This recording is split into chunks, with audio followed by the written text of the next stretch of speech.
Theododos.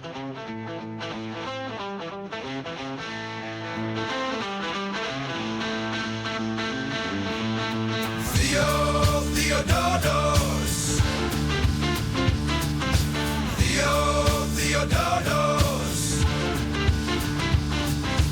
Rob and Jeff and guests galore. Theododos are back for more.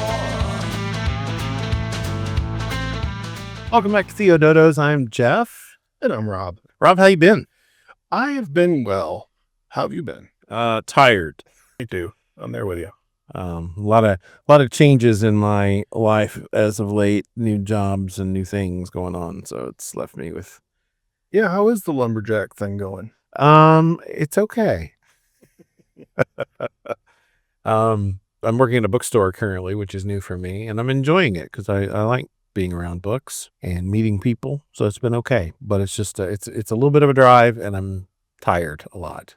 Yeah. But that's not all due to the job. Some of that's due to having a senior that has a lot of senior things happening this year and all those good deals. But anyway, it's been a while since I've had a chance to sit down and do one of these. It has been a minute. We both had crazy schedules. The last podcast that we put up was our chat with Matt Allman. And I think you did this interview like the week after or a couple of weeks after or something like that. Yeah, I think so. And we've just been sitting on it. And some of that's been scheduling. Some of it was the holidays. So what we're kind of doing here, we had 8 or 9 episodes, I think, and we're going to call that season 1. And this will be the beginning of season 2. And we'll try to make sure we get another 8 or 9 episodes done before we take another break. But I'm thinking about growing a mustache for season 2. Oh yeah? Yeah. Well, you definitely have a face for radio, I think. I think you're right. So we'll see. Yeah. Maybe a mullet. I don't know. Well, given AI, you can probably try out a few things before you commit, Yeah, I think I'll just commit. Yeah. So tell us about the guests that you had a chance to sit down with. Well, it was really interesting. I was at a coffee place with another real estate person and One of your other friends. one of my other friends. Try not to be offended. And Steve Bush knew my friend, and so he walked up and they started having a conversation. And I heard Steve talk about how many baptisms they've had in the prison system. He is the county sheriff, Steve Bush, and that just caught my attention right there. So Sure. my first thought was, I need to do a podcast with you, sir. And so we finally got it scheduled, and yeah, it was a great conversation. I guess I was expecting, somebody who would be hard personality and guns and, kind of about the job and whatever. And just to meet this person who was about people and restoration and not that he's not about the job, because he has a fantastic job, but just the way he approaches law enforcement and things like that is just, it was not what I expected. He cares about the people that work under him and developing people and, seeing people that do go in the system, into the jail system, trying to connect them with programs where they can improve their lives. They can, Right. Come out the other side of that and have a reason to not go back to whatever got them in there in the first place. So it was a really good conversation. That's cool. Well, we're going to let you guys dive into that interview with Rob and Sheriff Bush, and then we will be back to discuss it briefly. But before we do that, before we jump into the interview, just a reminder to you that you can leave comments wherever you find this podcast, whether it's on the streaming service of your choice or whether it's on something like YouTube podcasts or whatever.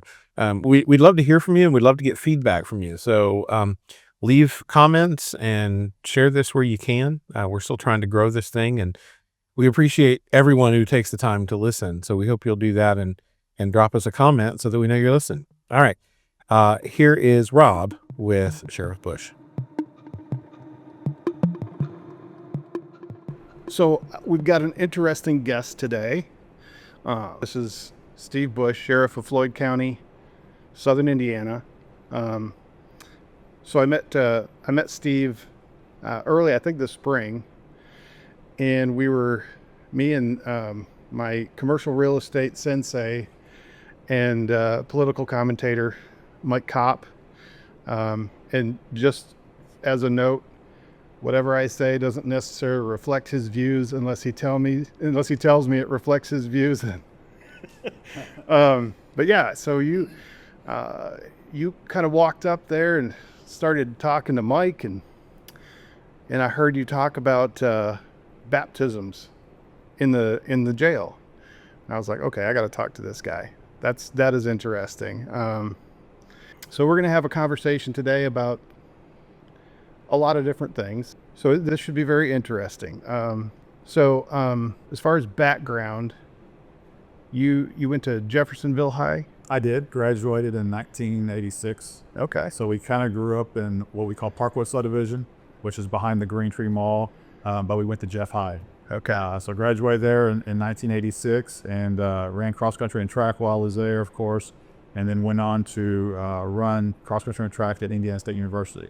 Okay. So just kind of went into the field of criminology was my major, psychology was my minor, and so did that between 86 and 90, graduated in 90, and so I enjoyed my time there, and I wanted to go into law enforcement, and so that's why I picked Indiana State. It was a good college for that. Yeah. And it was in-state, of course, and I wanted to run as well, and I had some friends there, so it made a good fit for me, a small college, campus environment, and so it was a good fit. I enjoyed my time there, and So how did you do what was your event? What was your in track and field? It varied. So cross country is cross country. We ran 8K and 10K. Which 8K is 5 miles, 10K is 6.2 in the cross country course.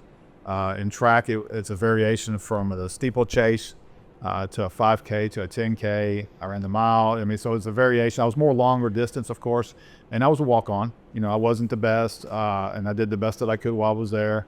But I had a good time and ran some good times. But typically it was a 5K, 10K, steeplechase a couple times. Do you still run? Do you still get out there? And I do still run. I ran a few marathons. Ran the Boston Marathon in 2018, and it was kind of the pinnacle after college. And college was a great. I was a letterman. My sophomore year, you have to be in like top 7 in cross country, and I did that. Okay. So for me, that was a proud moment for me to accomplish, since I was a walk-on. I wasn't the best, wasn't the worst, but I was in the middle. And then after that, I ran many races, road races typically. Yeah. But then I trained and ran the Chicago Marathon in 2015. Wow. Missed qualifying for Boston by a minute, because you have to qualify. You have to run a certain time to be entered, or when you apply.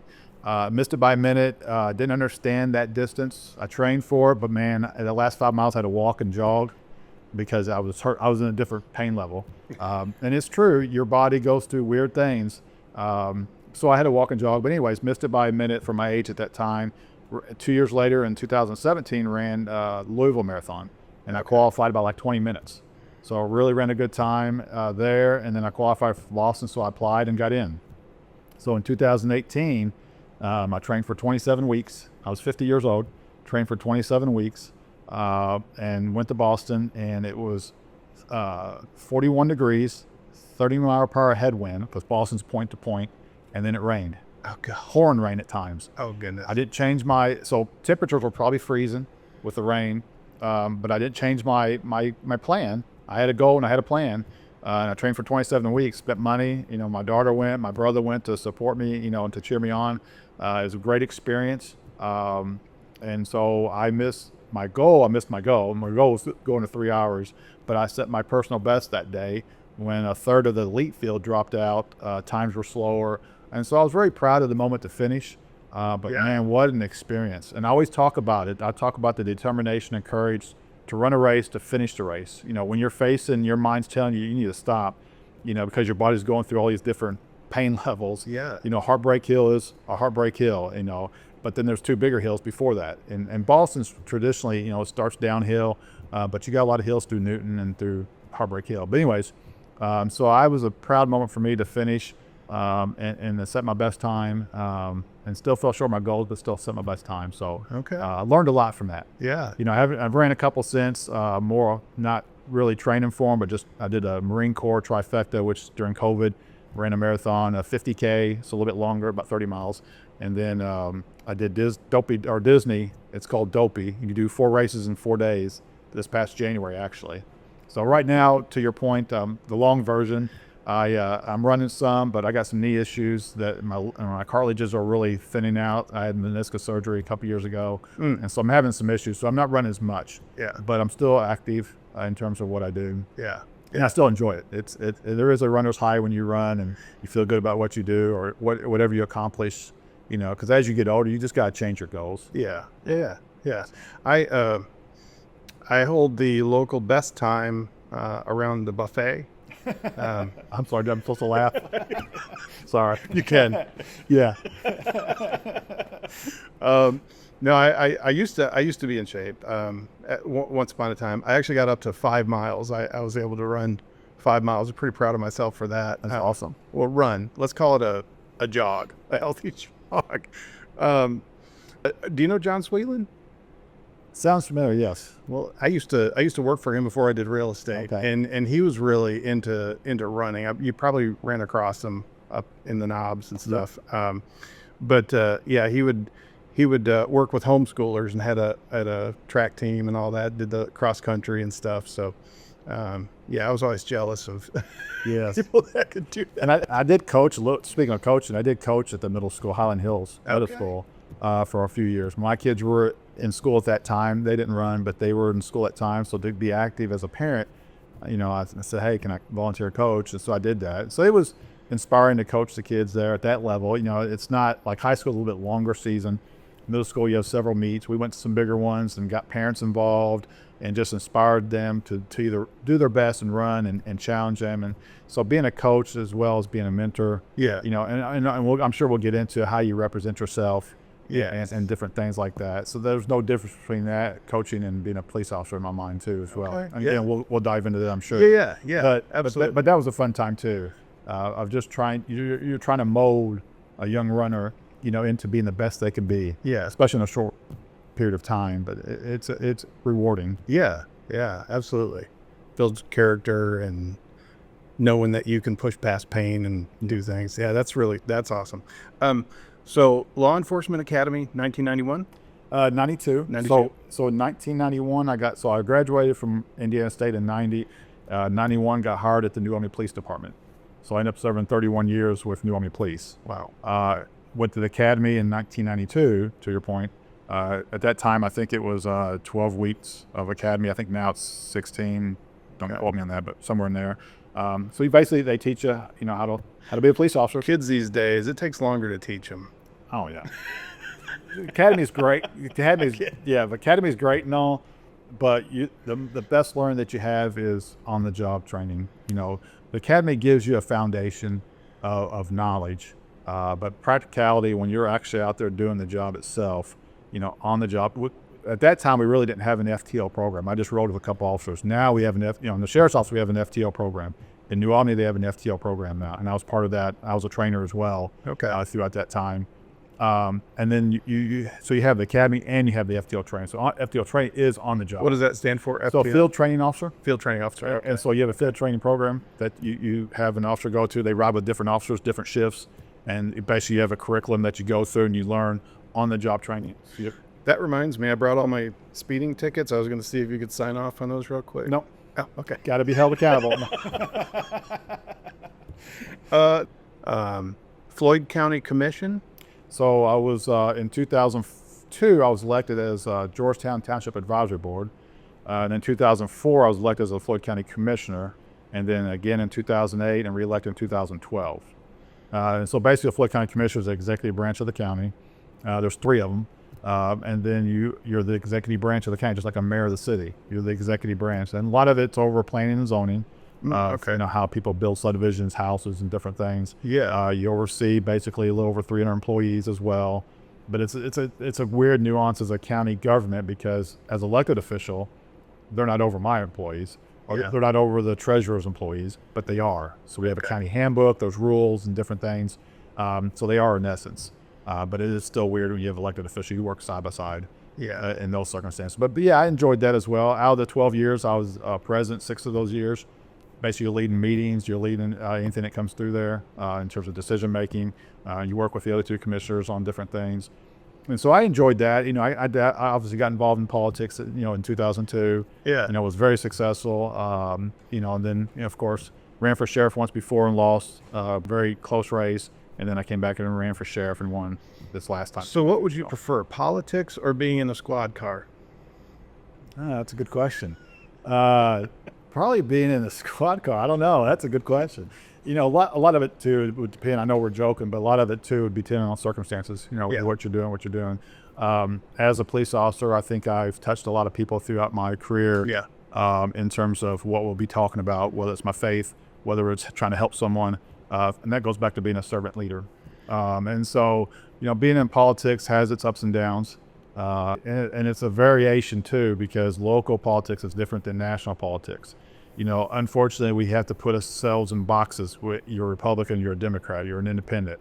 So you have to identify with those instead of just running on who you are as a person. Right. And I think a lot of people get jaded about politics. Yeah. In terms of it's one extreme or the other, instead of why don't we just have the common goal for the common person. As sheriff, I have to be political in terms of running for the office. Right. But it should be nowhere be near politics involved. Even as a police officer, but shouldn't even be near it. But it's not. In my decision making as a patrol officer, when I was a supervisor, as sheriff, it's all to me. I'm the same all around. As a husband, as a father, as a papa. Yeah. I'm the same all around. How many kids and grandkids do you have? So I have 2 kids and 3 grandkids. Okay. I've been married to my wife for 32 years. Awesome. Getting ready to be 33 next March. Yeah. And my kids are adults. My son will turn 29 next year. My daughter's 27. My daughter has 1 child and my son has 2. Okay. And so I'm very blessed. Yeah. In terms of that. And when I met my wife, and there could be another story in there for that, but when I met my wife, You arrested her for? nope, didn't arrest her. And I'll get into it real quick, but Yeah. so before I get into that, but what she's telling me, she goes, if I'm going to date you, you're going to go to church. Okay. At that time, I was not in church. Grew up in the Baptist church when I was young. My father had passed away when I was 12. We kind of stopped going to church after that.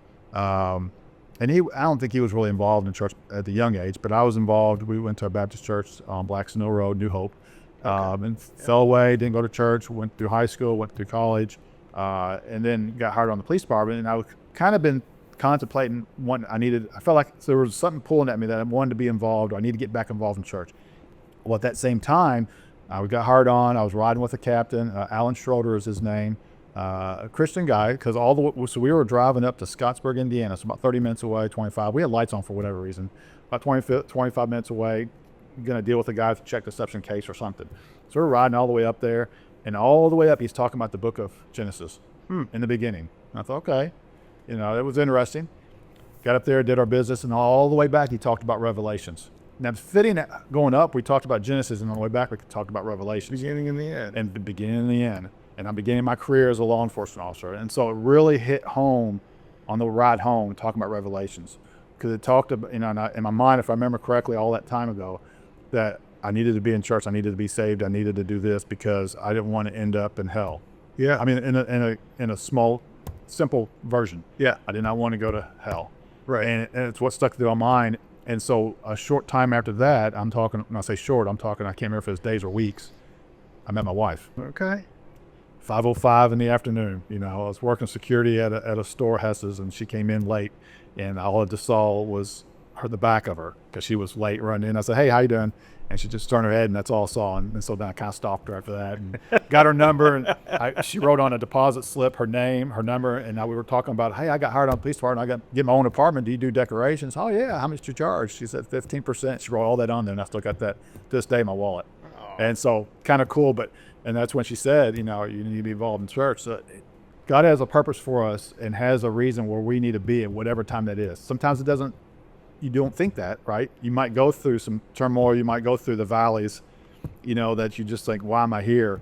But, I felt the need that I needed to be back in church, and then he brought me to my wife. Yeah. And so we ended up getting married in 93. I played Jesus in 2 Easter plays in a row. And all that. And Were you as good as Jonathan Rumi in The Chosen? no, not even close. I did wear a loincloth. I did have a fake beard, but Okay, I all can't right. grow a beard, but that much. But so came in on the donkey and the palm trees, and So in 2022, I got elected as sheriff. And so I campaigned for 3 years. Life has been so much better since then. I'm going to say it was because you got elected. Well, it's nice. I'll take it, but I'm not so sure on that. You know, I'm sure it's just God's hands in what we're doing. But I get cut off much less by people with UK license plates since you've been elected. I don't know. I'm a UK fan. That's why. Oh, I'm sorry. Yeah, no. You might not know funny moment. We could keep in there or cut out. Sure. Yeah. But so yeah, campaigned for 3 years and got elected in November of 2022. Started in January 23. So Okay. right now I have a Chief Scott Evans and I have a Colonel Jeff Ferkins, who are the two in our kind of what we call our admin. And then we have 4 captains who are our command staff. We did some structural changes when we first came in because we really wanted to bring the jail and the police side all under one roof. Yeah. You know, it was always kind of that way, but it was always separate, it seemed like. And so we did some structural change, and so we have more eyes on the operation. And when you're dealing with a population of, you know, somewhere around 330 to 350, you know, you have a lot of issues. You know, a lot of our lawsuits are from the jail. You're housing 330 inmates, 330 personalities. You know, people who are committing crimes. You know, mental illness. You have the whole ball and gamut of that. And so So it's not summer camp. no, but it is a small town. You know, we have a medical office. Okay. We have a grocery store called commissary. Ah, We have Holiday Inns. We have housing. okay. You know, so we have a hotel. Yeah. And then, you know, we provide food and meals, of course, and so it's a small town. It really is. So what's the team dynamic like with the people that you work with? Are you guys like, you function as a tight team? Yes. Okay. So we typically, you know, early on, obviously, it's been 2.5 years that I'm in, which time's flying, you know, but there for a while we were meeting almost daily because we're all in the same area. And so everybody has their functions of what they do. You know, as the sheriff, I'm ultimately responsible. And ultimately, you know, some sheriffs make decisions on a daily basis, which I allow and empower the employees to make decisions. You know, they don't have to check with me. They make decisions on whatever their area they're in. Okay. But we usually meet and come together, if nothing else, once a week. You know, so we're always talking, we're always conversing, and we're always planning. You know, my job as sheriff is to be the visionary. My job is to oversee the operation as a whole, and then we empower employees to make decisions from top to bottom. You know, everybody has a role where they're at. It's like a pieces of the puzzle. Everybody has a piece of that puzzle, and their responsibility.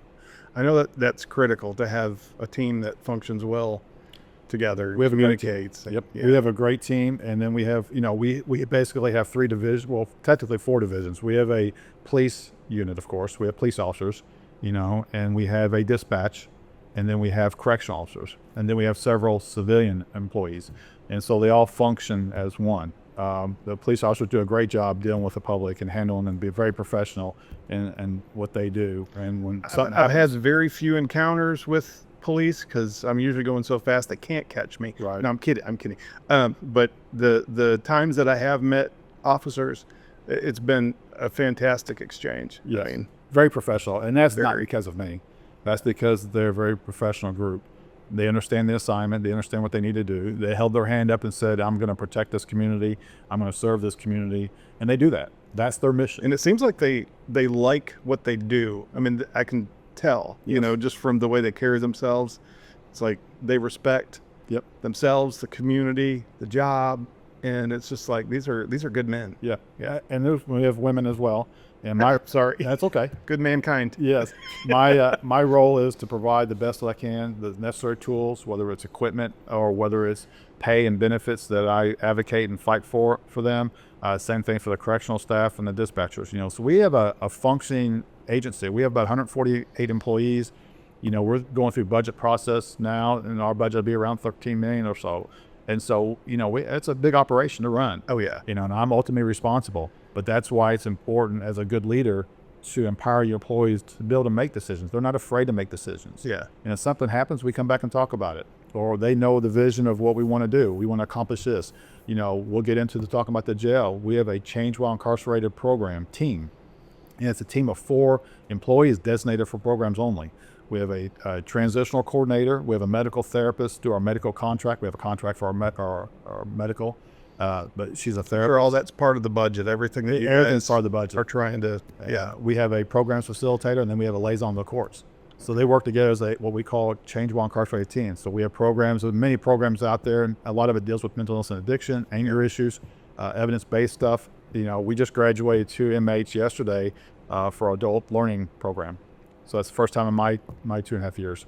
They were able, we've been working on it, finally we graduated 2 people. So basically got their level, GED level. Yeah. And so, what we call it is planting seeds and changing lives. We have an REC. I want to get into that. I'm jumping. I want to get Go into ahead. that in a little bit. You ask your question. So let me change things up a little bit. We have a segment that we like to do called Cultural Octagon. Tacos or burritos, summer or fall, bugs or Daffy. It's time for Cultural Octagon. This is warm-up questions. There's no right or wrong answer, but I'll let you know if you answer wrong. So these are just warm-up questions. Texas Roadhouse versus Outback for a steak. Oh, man. That's a tough one because we go to both. I have to say Texas Roadhouse. Okay. All right. That's one wrong. Not kidding. Well, then you must not like the rolls and the cinnamon butter. Oh, yeah. Well, just for the steak. Now, when you throw in all the other stuff, it's Well, then steak, I might have to go to Outback. Let's get good steak. But I'm going to stick with Texas Roadhouse since I said that. Okay. All right. Cluckers versus Roosters for wings. Oh, for wings? I don't really. Let's go Roosters. Okay. Yeah. Correct. General Lee versus Smokey and the Bandit, the 78 Trans. Oh, Smoking the Bandit. Okay. Got All to. right. All right. Caitlin Clark in the General Lee versus Brittany Griner in the Trans Am. I have to look Hayden Clark. All right. You're pretty much 4 for 4. There's no wrong answer. All right. This counts. This is for the gold. So in the woods, out in the wild, Hoosiers versus Wildcat. Wildcat. Okay. Well, I'll let you go. Remember, I'll let you go on there's that. no wrong answer here. Well, no, there is, but there isn't. So now you're It's vague. backtracking. It's vague. It's vague. It's vague. Let's see. What do you got? NCIS versus Blue Bloods. I like to go Blue Bloods. I don't watch either one, but Blue Bloods. Okay, so you've seen bits and pieces. I've seen All right. bits and pieces. All right, that's fair. And I don't know I know you guys drive Durangos. Yes. I don't know if you've ever driven the Tahoes. I have a Tahoe. Okay. Well, Durango versus Tahoe. Let's go with Tahoe. Okay. Yeah. That's Funny story. We were actually looking at, because there were some issues with Durangos, not to get into it, but there were some issues with Durangos and did not continue the police package. So we were looking at Tahoes. A little more expensive, but a little bit bigger of a car. Yeah. But it's a nice ride in terms of comfort and room. Because a lot of times officers, when they have gun belts on, you want a roomy car. Yeah. We used to have patrol cars. Before I was sheriff, they went to Durangos. And so that's a nice SUV is helpful because they have a lot of equipment as well. So what's up with the back seat in police vehicles? There's no room back there. There's not. Is The that moral on of the story purpose? is don't get arrested. No, it's not on purpose. Typically, if you have a cage, it takes away some room. Okay. Yeah. Yeah, I was in an accident one time years and years and years ago. And so I sat in the back of this police car and, tasted my knees and ripped my pants. I'm like, wow. Well, when you put a cage in, it takes away from room from an actual normal. So I didn't have a cage when I was patrolling. Okay. On me. I'd always put them in the front seat. Oh, really? Yeah. And so some cars had cages, but I never really had one. And so, a lot of it, you want to keep people safe because you can't put someone's arrested in the back of a car with no cage because then they could get to you. Right. And so that's the reason for cages. Yeah, you don't want them sitting behind you. No, so Yeah. so if you didn't have a cage, they sat in my front passenger seat, and I've had people kick my windshield out and try to get out of the car still, but I still had some more control when I could see them. So you deal with the best of people. Oh yeah, That's got to be a challenge. Okay, so 9mm versus 45 ACP. 45. Okay. You just made half the world mad. I don't think I've shot a 45. Really? I'm not a big gun person. Are you not? Okay. No, never have. I've shot that. We've had the 9mm. We got Glocks now. I like Glocks better. So if you would have said Glock, I would have said Glock. Okay. But 45. Yeah. Yeah. I'm not a big gun person. So Okay. All right. there's That's my, interesting. my lack of knowledge of it as well. Okay. Well, I qualified. I could shoot it if I need to. yeah. In my whole 30 plus years, I pulled my gun out a few times. I've been blessed and fortunate I didn't have to shoot anybody. Yeah. I pulled it out a few times, of course, and clearing, buildings and stuff. But, the Glock is a nice fit gun, Oh, yeah. personally. All right. Chips versus Starsky and Hutch. I don't know if you go back far enough for. I do. Okay. Starsky and Hutch. Really? Okay. That is. I've really never got into chips. It's all right for motorcycles. Yeah, motorcycles. Yeah, and here in L.A. or California. My grandfather would agree with you. Starsky and Hutch. New Hawaii 5.0 versus old Hawaii 5.0. Probably old. Okay. Yeah. All right. Classics. Yeah, All right. I'm an 80s guy. The best generation there is. Yeah. Okay. Yeah. Come on. I'm with you on that. So you won. So the prize is we got you some gummy bears. Now I know you guys aren't allowed to take tips and all that kind of stuff. So we're just going to say you confiscated that. Take that. All right. Yeah. Now I'm not going to be able to talk about how they do on the commercial. They talk about the squeaky voice. Oh yeah. The football players. Yeah. Yeah. I love those. I love those.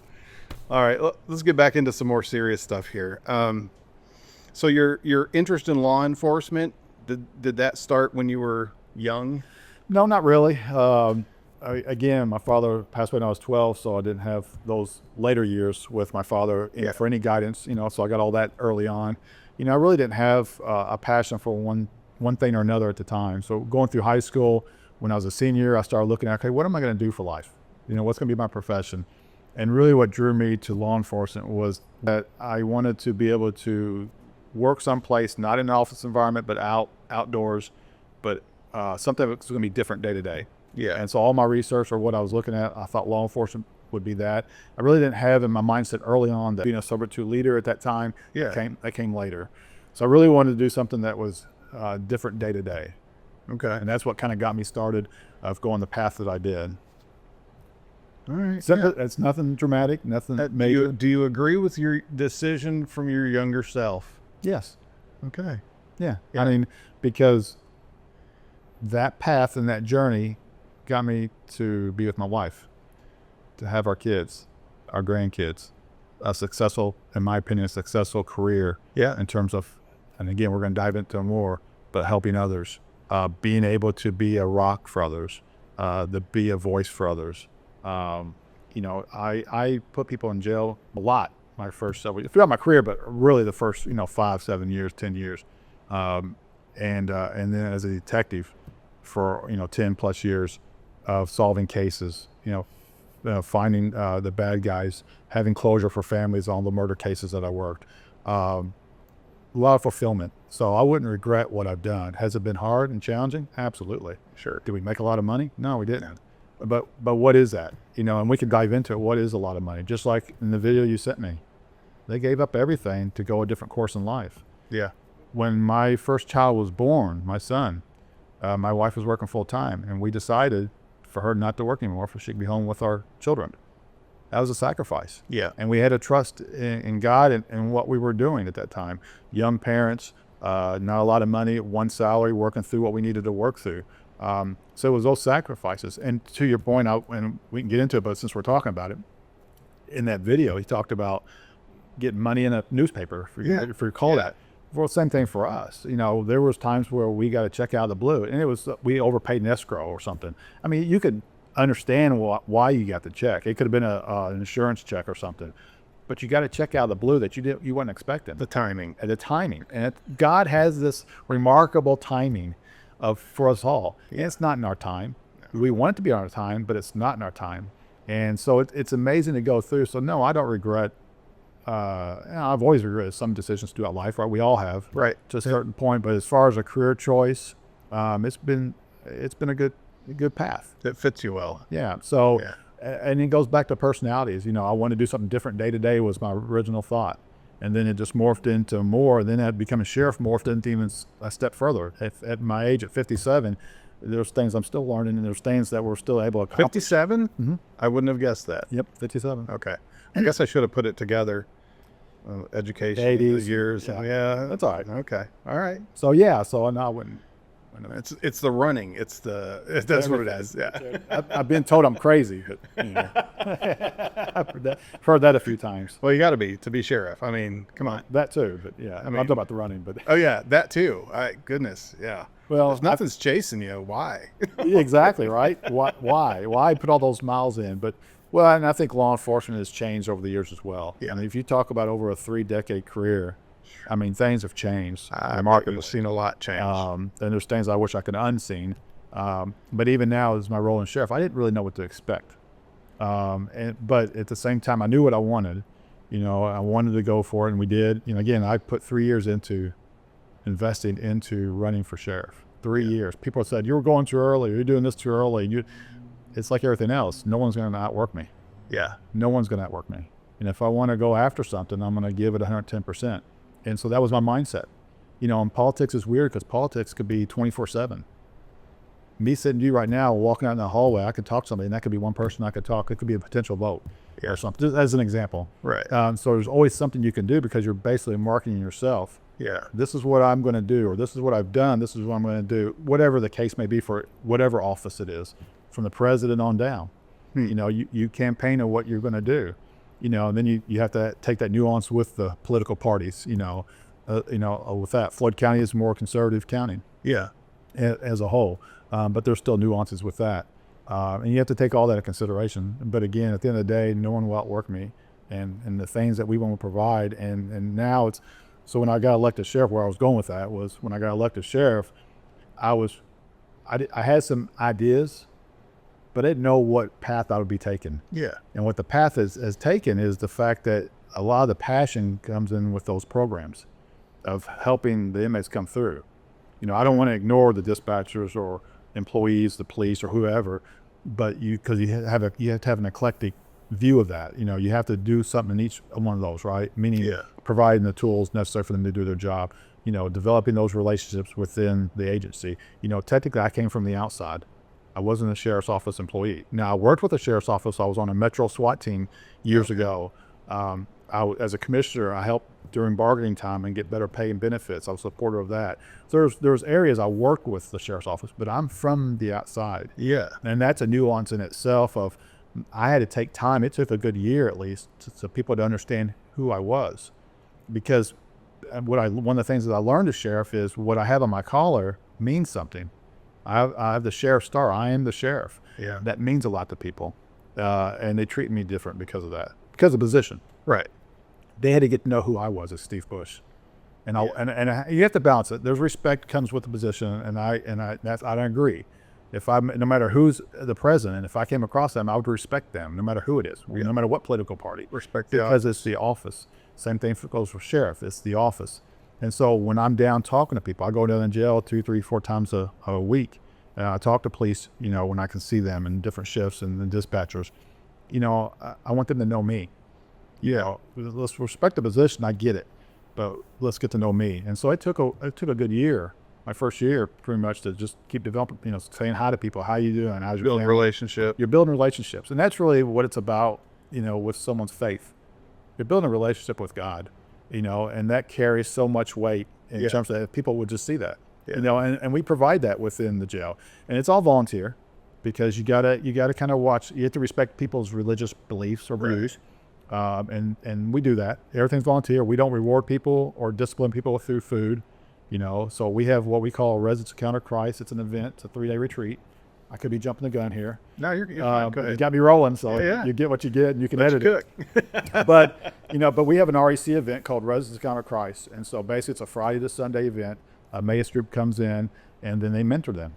And so, in my first, is it just curiosity? Is it off of Blackston Mill, that church back in there? I know they have an Emmaus. It's different people from different. Okay. Yeah. So that's the way I understand it. And so, because when I first came in, I didn't know what to expect. They did this, and I thought, okay, that's pretty cool. We're going to continue it, of course, and we'll see how it goes. So I went down there, of course, and it was interesting.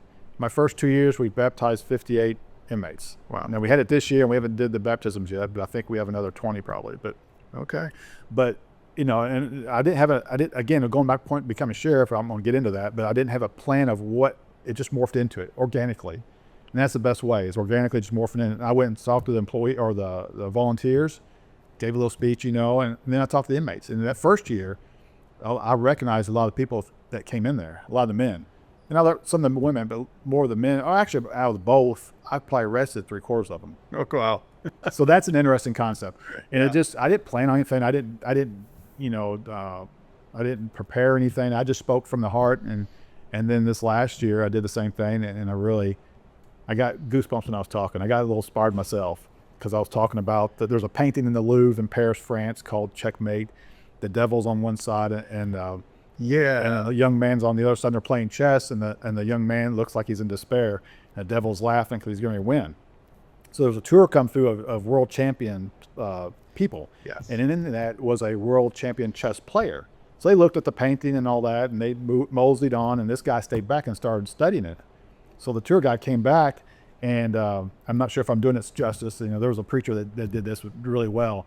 They came back and said, "What are you doing? We're moving on." And he said, "Well, I'm a world chess champion, and I'm looking at this painting, and they're going to either have to change the name or change the chessboard." And he goes, "Well, why is that?" He goes, "Well, I'm a world chess champion, and they got to change it because the king has one more move."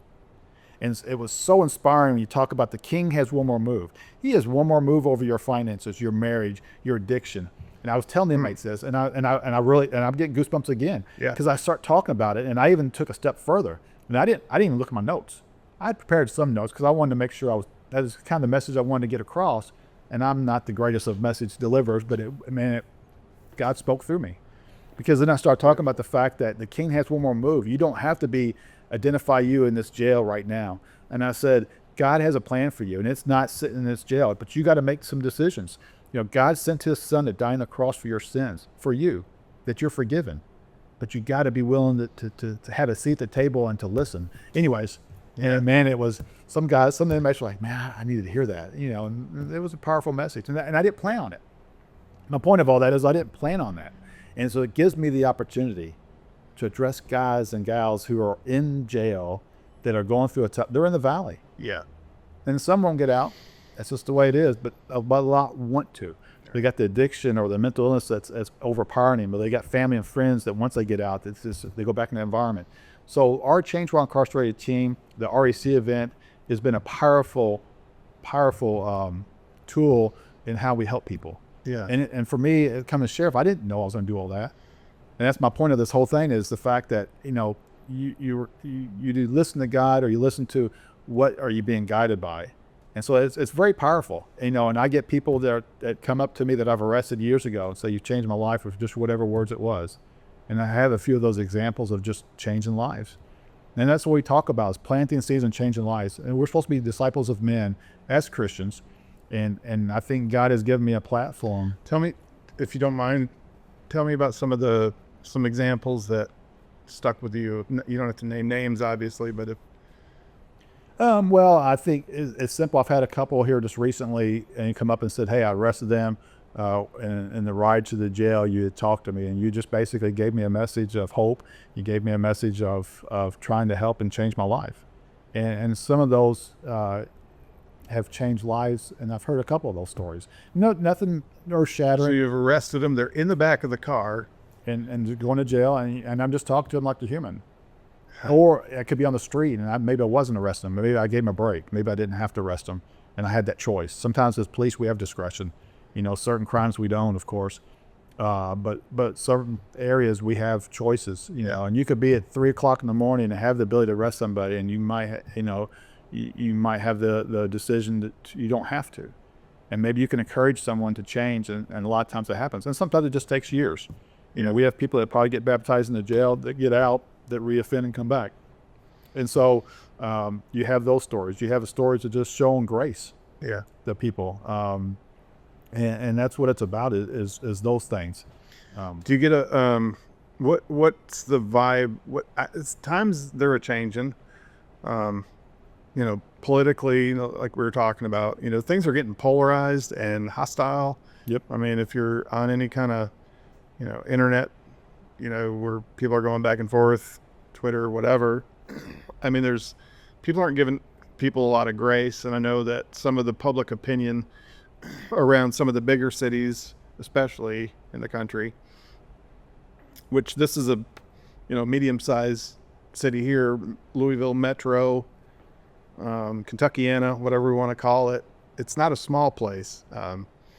So I'm just wondering, like, have you seen things changed over 30 years where people used to look at the police differently, maybe in a better light? Are you seeing some of that strange kickback we're getting now? Yeah,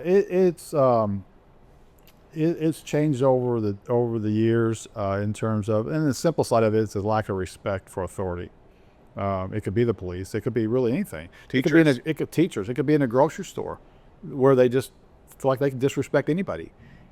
Some of these issues, some of them are mental illness. Some of them are lack of parenting. Some of them are societal, meaning that the society's directing whoever it is. Some of it is the polarizing of politics of when people listen to whatever presidency. It could go back to Obama. It could go back to Biden or Trump. But I think even now it's more polarizing than before. And so in these bigger cities, you're seeing a lack of disrespect for it's a lack of respect for the police. That you stop someone in a car. Well, I don't need my ID. Well, yeah, you do, because the end result you're going to go to jail. And if you think you've been wrong, then there's a way to go about that. And so, it's really, and I don't want to get into necessarily, there's politics, there's race issues, there's cultural issues, and there's a whole gamut of stuff. So it's not just a simple one thing. It is not one thing, because you go back to, and we can discuss it briefly, you have immigration issues, you have race issues that not so long ago there was problems. Yeah. There's definitely problems. We go back to slavery days. Yeah. Definite problems. Has it gotten better? I would assume so. I'm not a black person, so I can't walk in those shoes. Right. And so there's different things that you have, and it boils down, we should respect and love one another. And then it goes back to as simple as that. And it doesn't matter the color of your skin, and it doesn't matter where you come from, if you're rich or poor, everybody should be treated equally and fairly. So if we kick God out of the culture, I think that makes it, the water kind of gets muddy as to why I should do anything. Potentially. Yeah. Yeah. Why I ought to treat people with respect, why I ought to care about anybody else but myself. Well, I think if you go back to even probably, and I'm just spitballing on top of my head, you go back just say 20, 30 years ago, go back to the 60s. There was issues back then. Yeah. Right, you had Vietnam Wars, you had people protesting big time of stuff like that. But you also have, it seemed like the family structure was there more. Mm. And I don't know if, I don't have statistics in front of me to justify what I'm saying, so I guess I shouldn't say it, but it seemed like there wasn't as many divorces. It seems like there wasn't single parents. And there's some good single parents that raised their family well. So I don't want to generalize too much, but it seems like there are a lot of more broken families. It seems like there's more polarizing issues of how we make our money. Things cost more, and different things like that. So that puts a lot of pressure. Finances put a lot of pressure on people. Yeah. And so you have all these issues that you deal with on a daily basis. Yeah. But it gets back to law enforcement is the fine line of tyranny. You got to have a structure in place. That's why we have laws in place.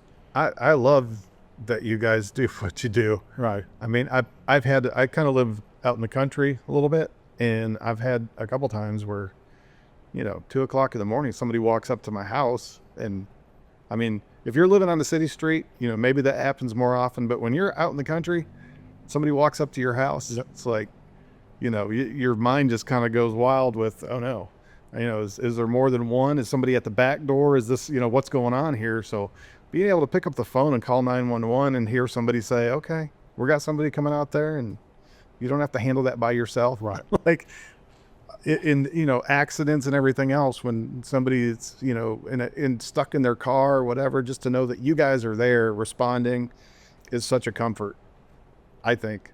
And I can't understand people that don't get that. Well, it's always polarizing when you have a bad apple.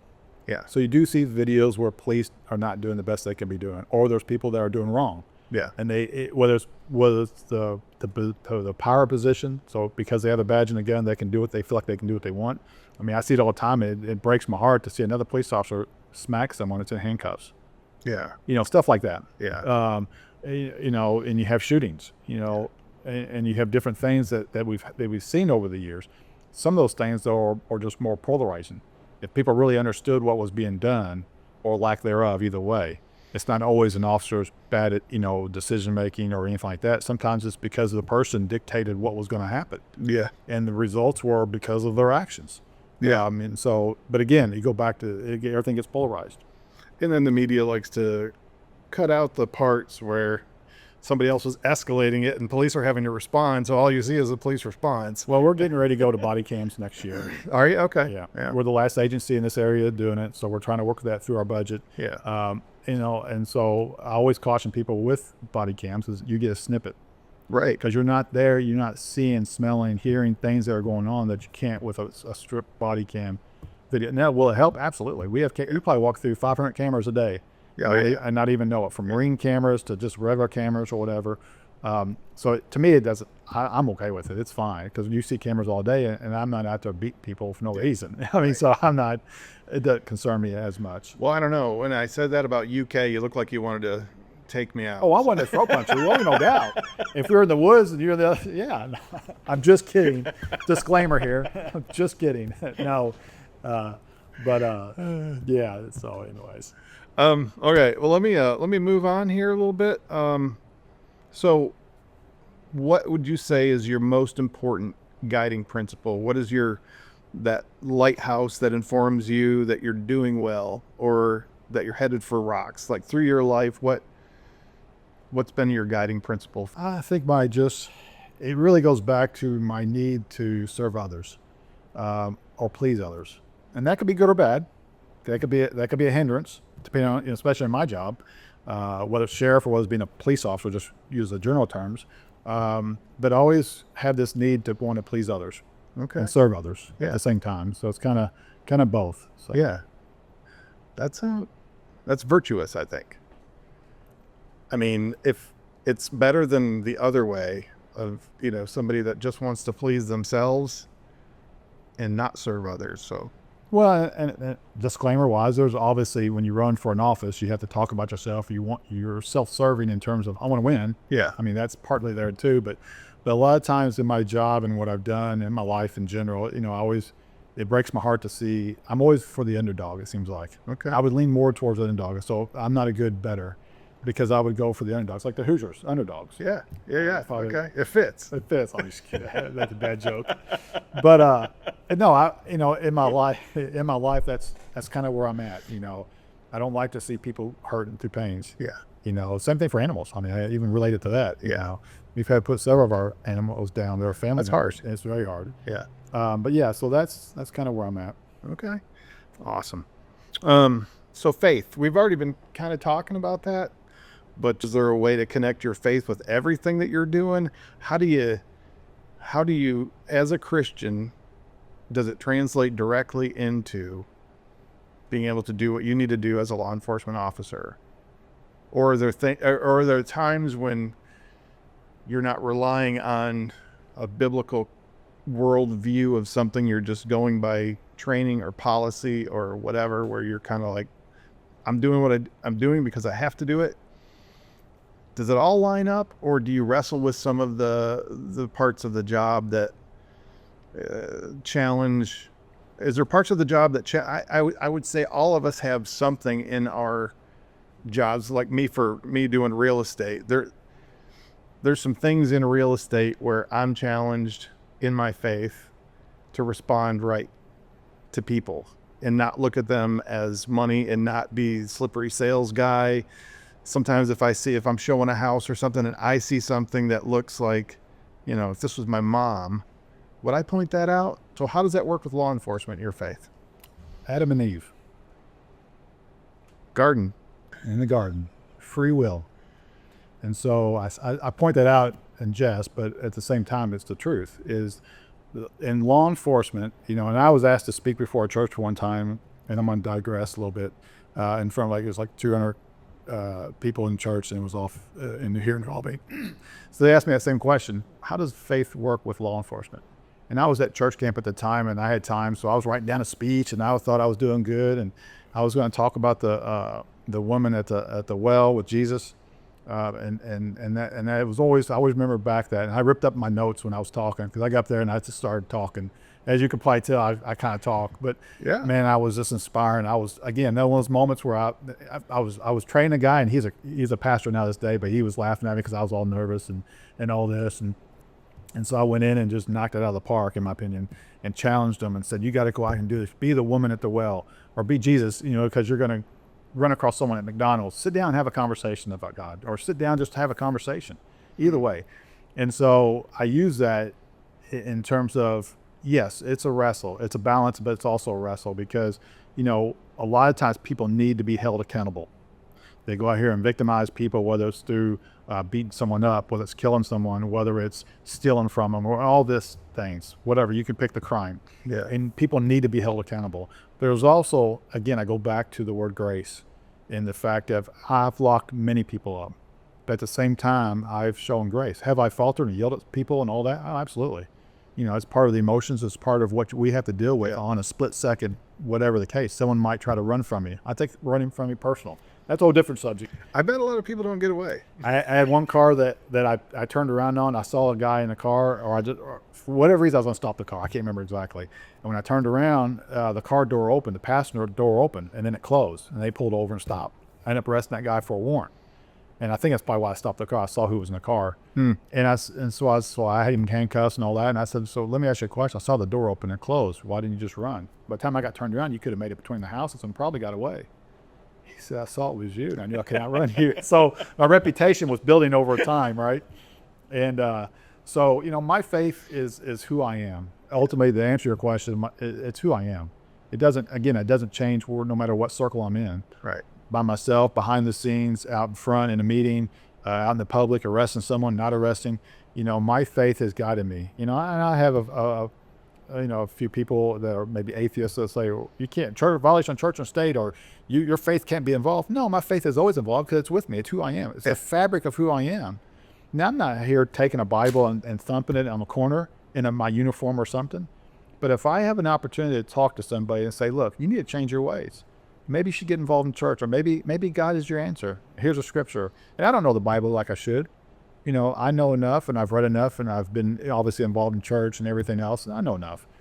But I don't put it on people. If they don't want to talk, I don't talk about it. I was just thinking a large King James Bible could be an alternative to pepper spray or something. I mean, it just depends on circumstances. Got to go home safe, though. Yes. I don't know. I don't know, but yeah. Less than lethal. Yes. Throw it at them. There you go. But the faith is just, I like that. It's just who you are. It's who I am, and it just doesn't change. So It has to be. It can't be something where you switch in and out of. It's got to be. you can't be a chameleon. Yeah. And people know that I'm a man of faith, that I practice that, and that I told you the story probably I think before the camera was rolling, is the fact I'm in roll call with other colleagues that will cuss. Yeah. Because I usually don't cuss. Now, I'm sure I've slipped, but I usually don't cuss. And they say, well, I'm sorry.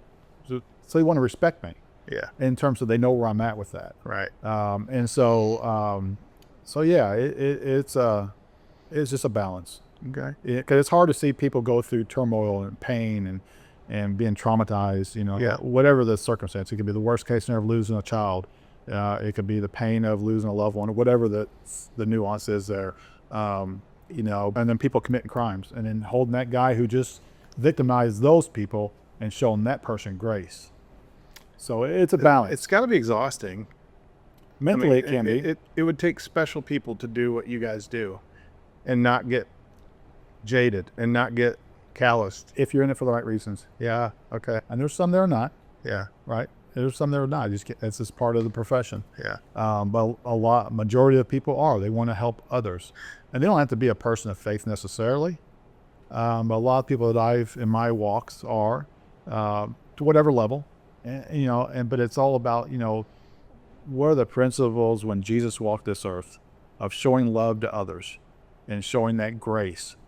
Someone touched his cloak walking through the town. Who touched me? I remember a part of the movie.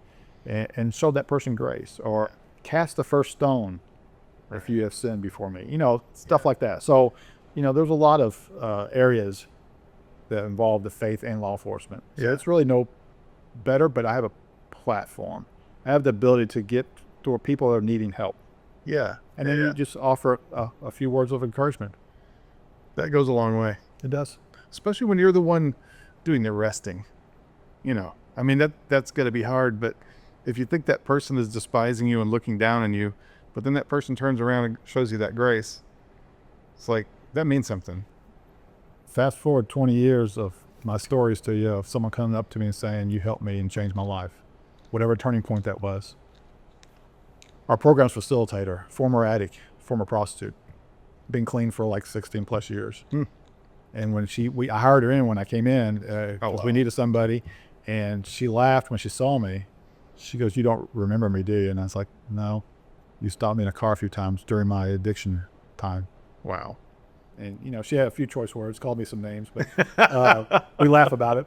But, you know, but she remembers that interaction, and you treat me with respect, even though I was going through, you know, the hells of addiction. So it's those things. That's awesome. So as law enforcement, what do you wish the public understood better when it comes to like being stopped? So if I get pulled over, you know, I try to roll down the window, have my license, both hands like this, because if I'm the police officer, and this is just me, I've never been a police officer, but I'll look at these guys and I'm thinking, you don't know who you've got pulled over up there. Right. They could have you don't know what kind of mental state they're in. They could have a gun. I've seen police videos where guys get out and pull out a rifle and just start shooting up the cop car. I mean, it's got to be a little bit scary. It is. So what would you like the public to know when it comes to being pulled over? Well, the two things that are probably the most dangerous is going to domestics and car stops. Because car stops, you don't have a clue what's in that car, and you don't know what they're thinking about you. They could be someone running drugs from the West Coast to the East Coast and have 500 pounds of drugs in their car, and the officer doesn't know it. It could be a chance stop. Yeah. You know, but a lot of times what we want to do, you know, to your point, what you just said is, I don't want you to do what you just said. Oh, really? Okay. Because what you're doing is you're getting your license and registration out. You're moving around that car as I'm walking up. I don't know what you're doing. Okay. And that puts me on defense right away. Interesting. So what I'd like for the public to do is if the police stop you and they turn their lights on, it has to be, and this is what the public probably not everybody knows, is in order for me to stop you, I got to be in a marked unit or in uniform. So if there's an unmarked car and they got red and blues, I better be in a uniform. Okay. You know, so anyways, there's some nuances there. But anyways, typically a police car stops a person, and then, you know, they'll walk up to the car, and I'm looking in the car to make sure that no one's moving around, or if there's more than one, I can see everybody's hands so I don't get shot. And so then at that time, I will ask, "Hey, I'm Sheriff Steve Bush. I'm stopping you for speeding. I'd like to see your license and registration." And at that time, you should get your license and registration. Okay. So when you get stopped, typically keep your hands on the steering wheel. Don't move around. Just face forward until the officer addresses you. So don't put your hands up and be like, Yeah, just keep them on here's my hands. Keep them on the steering wheel. On the steering wheel. Yeah. Okay. And if you have a donut in the hand, that's a problem too. Because if you want to see that, yeah, Bribery. yeah. So, but no, I want someone to just sit still and let me dictate what's going on at that point. And if you disagree with me, then that's why we go to court. Arguing with an officer on the side of a road is not going to be a winning recipe. You're not going to change the minds. If it's a bad cop, you're still not going to change the mind. It's going to be even worse. All right. You know, so typically we would ask you to get your license. You say it's in my billfold or it's in the console. Go ahead and reach for it. Registration in the glove box. Go ahead and reach for it. And I can watch you do all that. You know, typically sometimes an officer goes, "Are any weapons in the car that may hurt me?" In Indiana, you can carry a gun without you don't have permitting anymore. So Now, is that open carry, concealed, or? I think just carry it wherever. Yeah. Open or concealed, either way. Yeah, no, it's a little confusing because there's like some national laws that have changed on open carry, and There is, but in Indiana, you're fine to carry either way. okay. And you don't have to have a permit. You just can't. There's certain things you can't be. You can't be a felon, and there's certain other things. But the ultimate thing of traffic stops is just sitting still, put your hands on the steering wheel, waiting for the officer to get up there, roll your window down, and just talk to them. And Find a good place to pull over. you could, but you also got to be careful with that, because what if you're on a county road, there's no lights, and it's just a road, and you have to drive another mile to pull over someplace. In your mind, you're thinking, okay, I know there's a pull-off up here. But then in my mind, You're not resistant. stopping. You're not stopping. So Okay. the best thing is to pull over to the right away. Okay. It's not your job to look for a place to stop. It's my job to protect you and just pull you over. And because typically what I would do is I will pull people over where I want them to be pulled over. So if I was working night shift, I would want you to be in a lit place, honestly, and I would want to control where I pull you over. I don't want you might want to run away, so I don't want to pull you over where you can get away easy. It'd be an open area. If it's during the day, I'll typically try to pull you over if it's not a busy road or wherever that may be, or I know that you might pull in a parking lot. But at some point in time, you got to pull right away. If somebody does run, what kind of shoes do you recommend is going to help them get away? Tennis shoes. No heels. No heels. Tennis shoes, and get away and get away as fast as you can. It's hard to run the radio. If you don't have somebody like me, I'm going to get you pretty quick. Oh, the technology. I mean, who knows in 10 years where we're going to be at? Oh, you'll have drones deployed. Oh, gosh. We'll start a drone program. Really? That it will respond to runs that will hopefully, I would assume it'll get there before the police get there. Yeah. They can scope out what's going on. So if you have a shooting, then a drone could be there and then see if there's a guy with a gun or not, or, whatever. I'm not sure. I haven't followed it as close. Yeah, I mean, a drone, you can launch a drone immediately, whereas a helicopter, crew, check things, start it up. Well, they got a different program over there, too. Clark County has a helicopter. It takes a few minutes to get going, but yeah. Drone can just shoot over there. That's crazy. Training for the public. I did a course over in Clarksville. They had a gun safety course, which was interesting. We actually got to use their training thing where you had like the laser thing. It was like a Glock 19, and they put the laser thing in it, and it's actually got the CO2, so it does the slide moves and all that kind of stuff.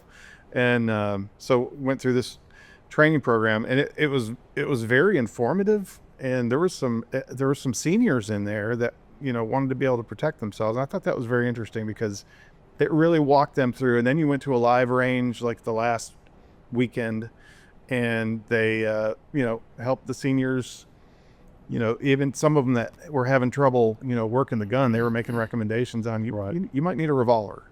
If you can't get that slide back, and if you can't manipulate the weapon, you might need a revolver. Yep. They were making good recommendations, and shooting the targets and helping people learn how to sight things in, squeeze the trigger, don't jerk it, all that kind of stuff. But I also did a class from a couple of prosecutors who were also expert witnesses for shootings and things like that. And some of it was a little bit scary, because what Clarksville and the attorneys told me was that it depends on the jury that you get. They're going to have to interpret whether or not you did the right thing. So you could have two people do the exact same thing, that one person gets this jury, they're not guilty. Another person gets this jury, and it turns out they say, no, that was excessive use of force or whatever. You didn't have to shoot that person. A lot of times you don't want to rely on the weapon, for whatever circumstance you're in, whether you're the police and or a civilian. A lot of the training comes from repetition of how you shoot the gun. A lot of the training for the public, I would suggest, would be learn the law, what you can and cannot do. Because I laugh every time I see someone out in the open, carrying their gun out in the open. I wouldn't do that. And I can, but I don't like to. Because if a bad guy's going to do some harm, who's the first person they're going to go to is the person with the gun. Yeah. So ultimate surprise is better in that scenario. But for a civilian, I would have them learn the law and understand the law of what you can and can't do. And then the side note to that is a subsection A, if you will, is the fact, don't put yourself in positions. And if you're in your own home, you can't help it. Right. If you're in the grocery store, do you need to act? Is it your responsibility to act? All these things have to go through your mind in a split second, just like we would make this split second decisions. Is if I'm in a grocery store or if I'm in the bank, it's being robbed, should I respond and try to shoot and kill that person? A lot of decisions I have to make. I don't know if I would. It just depends, right? Yeah, because what if the cops are coming in at that point? There's You're the so guy much. with the gun now. What if you try to take one guy out, but there's a second guy that you didn't even see? Yeah. And now you've created a whole different problem. Or there's another concealed carry person over there that sees you now with a gun, and they're confused. They think you're the bad guy. So there's so much with that. And I always tell people, be a good witness. That's the best thing you can do, is be a good witness. Be a good witness. And that actually coincides with being a good witness for God, too. Okay. but being a good witness. You don't always have to engage if you have a gun. Now, I've seen videos and I've seen people do it, and that's fine. I'm not begrudging anybody. Yeah. In your own home, you shouldn't be shooting through blind doors. And that's when you're going to get to your point of the juries. The circumstances will play out. Why did you have to shoot at somebody? And if you're shooting a gun and pulling your gun out as a civilian, you should be willing to kill somebody. Yeah. And and what happens is people get involved in fights. They get all fired up, emotional. They get their gun, they shoot people. Yeah. And so, and that's part of the problem with society in general. The bad people are shooting people because that's what they go to. Yeah. And they don't have no remorse to take someone's life. And so we have to do a better job, whether it's police, prosecutors, or society in general, of teaching people about guns. It's not the gun's fault. Yeah. And I know it's a hot topic, but to me, it's not the gun's fault. Yeah. It's the people that are holding these guns. Now, could we have better laws and training? Absolutely.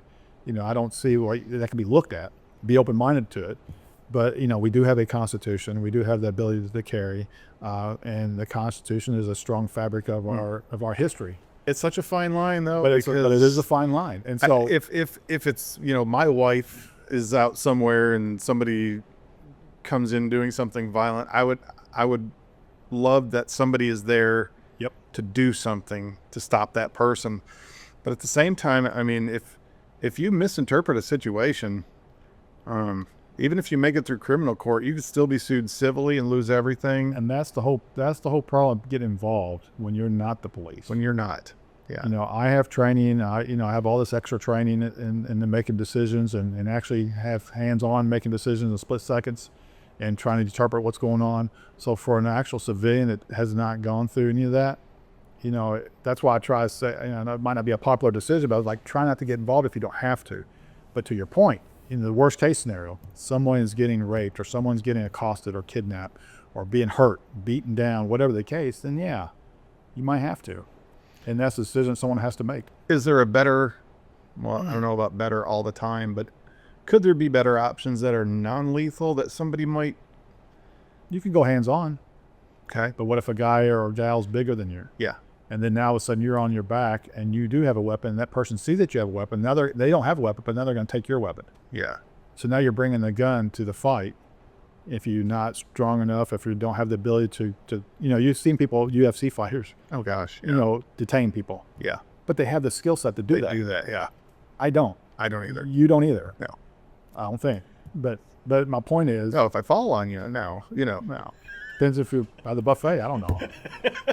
But yeah, so again, it goes back to ability. And an average citizen, and I'm thinking average citizen, does not have the ability typically to do all that. And so I would always be cautious with that. I would want someone to help my wife or my daughter or my grandkids. Absolutely. Yeah. But I also want people to be safe and be cautious of what they do. And not accidentally shoot my wife because they're trying to shoot that guy. So there's so much to it. And that's the world of policing anyways. There's so much that goes into every encounter. Yeah. You can take the worst case scenario that's been on TV of George Floyd. Right. There's so much beyond what took place there. Yeah. If you really watch the videos and if you look at the evidence and all that stuff. Yeah. Yeah.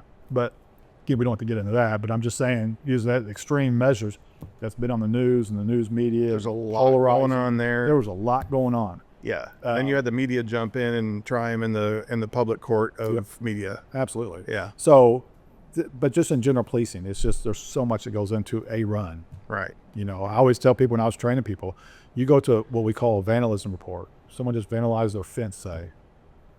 Always go prepared that something's going to happen to you, even on that. Yeah, yeah. Don't be Might be a dog. It could be, you don't know, well, right? Dogs are bad too, right? When it comes down to going, because I'm always going to someone else's home, that has pets and all that. And I've gotten bit, a few times. Have you? Okay. I got bit campaigning. They make fun of me because it was a small dog, but those are the worst. They're the ones that be yappers. But so policing is just different, and that's why I wanted to be in it. It's a different day to day, and it surely is. But there's so much into decision making when you go to a run. And I always said, when you turn a corner and you're just driving, patrolling, you turn the corner, something could be happening right around that corner. You just never know. Yeah. It could really change the trajectory of your life, someone else's life, or whatever the case may be. Wow. So much to it. And it's a lot of I was told when I was first hired on that you have probably more power than the President of the United States. I have the ability to take someone's life. Yeah. I have the ability to take someone's freedom. Yeah. That's a lot of power. Yeah. And so and a lot goes in with that. Oh yeah. And that's why I feel like I've been very successful, because I've treated people with grace, respect. I've arrested a lot of people, but I've also treated them with grace and respect in terms of how we do things. Yeah. So I think it makes a difference. That's awesome. All right, we're getting close to the end here. I don't want to take up your whole day. I know you've got probably more to do today than sit here with me and talk about buffets and Gummy bears and so as a sheriff with a cushy job, you don't get criticism, there's no liability or misunderstandings. What's your biggest challenges and what do you hope to accomplish during your time as sheriff? cushy job. That's interesting words. It's not even close. I know. I'm sure you have to deal with a whole... You know, what's interesting is, you know, what are the goals and things that you want to accomplish? And quite frankly, I made a post today because we had those 2 guys graduate and got their diplomas for GD. And it really points down to that, is planting seeds and changing lives. And I don't want to be as simplistic as that, but it really is.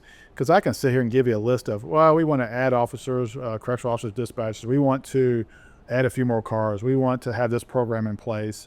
We want to do this, this, and that. You know, I could probably come up with a list of litany, and I don't really have one, I'll be honest. I mean, I have ideas. Right. But my point of your question is the fact that I'm in a position, so Indiana sheriff is 2-term limit. So I run for 4 years. I'm up for re-election next year, and if I win, that's another 4 years. So I got 8 years. I got a small window to change lives. And I think that's my purpose. I came in, I had some ideas, I wanted to do this or this or that. First 6 months, I've accomplished everything I campaigned on in terms of politically speaking. And then now what? You know, so now we run day to day and what the different things we do, and how can we change some things to modify? How can we help the police on the street? How can we help corrections and dispatch? So you always got to think of in those terms. But at the end of the day, to your question, is my goal is I have a short window, 8 years is my plan to make a difference. And God has me in a position to change lives and to plant seeds. That's beautiful. I had a friend in Alabama who was a detective. We were in a conversation one day, and he was wrestling with his faith at that point. It was probably 25 years or better ago. And so I was talking about, you know, what do I need to do to get into the jail to be a witness or whatever, talk to guys that are in jail. And so we were in this conversation. He kind of mentioned that, kind of chided me a little bit on the jailhouse religion. He says, yeah, I see it all the time. Jailhouse religion. I kind of went away with some, you know, feeling like I don't like that. I didn't like hearing that spiritually, but it made me think, and I'm like, yeah, I get it. You get, you know, your life falls apart, whatever. It doesn't even have to involve going to jail. It could just be in my own personal life. I'm there too. I've had my jailhouse religion because things fell apart in my life and I'm crying out to God. It doesn't mean it's not valuable. Right. It doesn't mean it's not real.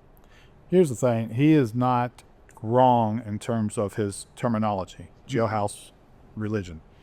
Does someone want to find God in jail because they're in jail? Yeah, probably so. Are they sincere? I had people say after my first year that they came to REC because of the pizza. We offered pizza. And that's when I really dove into, we shouldn't be doing that. You can have regular food. You should be here for the reason you're supposed to be here. Yeah. So we took pizza out of it. Okay. But people were there, so they got out of their cells. Yeah, they had to listen to somebody talk about God. But they got out of their cells for 3 days. Well, they had to go back, right, at the end of the day. But for the day, they got out and started talking to people, but they got pizza. They got lemonade or whatever we served. Yeah. So to his point, there is some to that. Yeah. However, what I look at is the opposite. I look at it as an opportunity to plant a seed. It may not take for 2 or 3 or 4 years. Yeah. I don't know. That's not on my time. It's on God's time. Yeah. And all I'm here, I'm a vehicle. I'm a vessel. I'm a vessel to make a difference. And I've made it, and I've grown in my faith even more probably since becoming sheriff, because I see even more hands. I go down the jail and I look at and I see people just there, or we come to REC or we come to our programs and we see that. You can firsthand see people. You know, there's people that the 2 guys that graduated yesterday, their cases are done. They're going to DLC for several years. But and I told them, you can still make a difference in your life. This is a foundation builder. And I said, you get in. I didn't go into it giving them with church, but yeah, people do find, because they're sitting in jail doing nothing, occupying nothing at that point. Yes, they're going to a program. That means they are going to either potentially find, religion of going, is there any truth to it? But again, I go back to, I would challenge that person to go, yeah, you're correct. But I also challenge the fact that I have an opportunity when I walk away and out these doors, whether it's next year or whether it's 4 more years. My plan is 4 more years. Yeah. When I walk out these doors, I'm going to walk out with my head high and know the fact that I've changed lives and planted seeds. And I do it in my personal life. I think the ultimate jailhouse religion is the thief on the cross. Oh, I'm glad you brought that out. Man, that was a powerful. That was a powerful. What's his guy? He was from England or Scotland or someplace. It was talking about Alistair Begg. Alistair Begg preaching it, and I used that before. Yeah. Of the fact that he's going through and well, how did you get here? You're a robber, you're a murderer, whatever it was. And at the end of the day, and to understand it, and at the end of the day, let me go get my manager. Let me go get my manager. The man on the middle cross said I could come. Yeah. And how powerful is that? And using that even down in the jail. Because all it is when we are disciples, what's that really mean? Don't take jail out of it. When we're out here, when you leave here, what's being a disciple? Is it the guy sitting on the concrete out there smoking a cigarette? Could you witness to him? Could you be at McDonald's seeing someone sit by themselves or whatever and walk up? How uncomfortable is that? Sometimes you got to be uncomfortable to be comfortable. I tell people, but every opportunity is an opportunity to witness. Yeah. You can't change everybody's lives forever. So if we're planting seeds and changing lives in the jail, then we're doing that. Yeah. And that's what's working. It could be out here on the street, just having a conversation, walking and talking to somebody, and just one word will make a difference potentially. Could. Yeah. Even in someone's life that's not committing crimes. Could it be that they're just lost? And at that very moment that you had an opportunity to have an engagement, whatever it is, and a simple word of just, how you doing today? Or, do you know Jesus? Or, this is what's worked for me. I don't have to beat the Bible. Yeah. Or beat him over the head with it, or Bible thump, as people say. Yeah. It's just a matter of just some simple words sometimes can make a big difference in this world. And so for me, a small window and a small opportunity, a small time.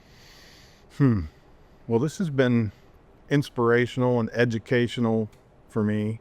And I'm so glad you were able to do this and take the time. Yeah. I've enjoyed it. Me too. Is it all right if we pray it out? Absolutely. All right. Lord, just thank you, God, for men like Steve Bush, God, that hear your voice and follow you. Further your kingdom and your will through him and through his team, God, and you'll just bless them, protect them, and be glorified through the work that they're doing. Lord, I pray it in your name. Amen. Amen.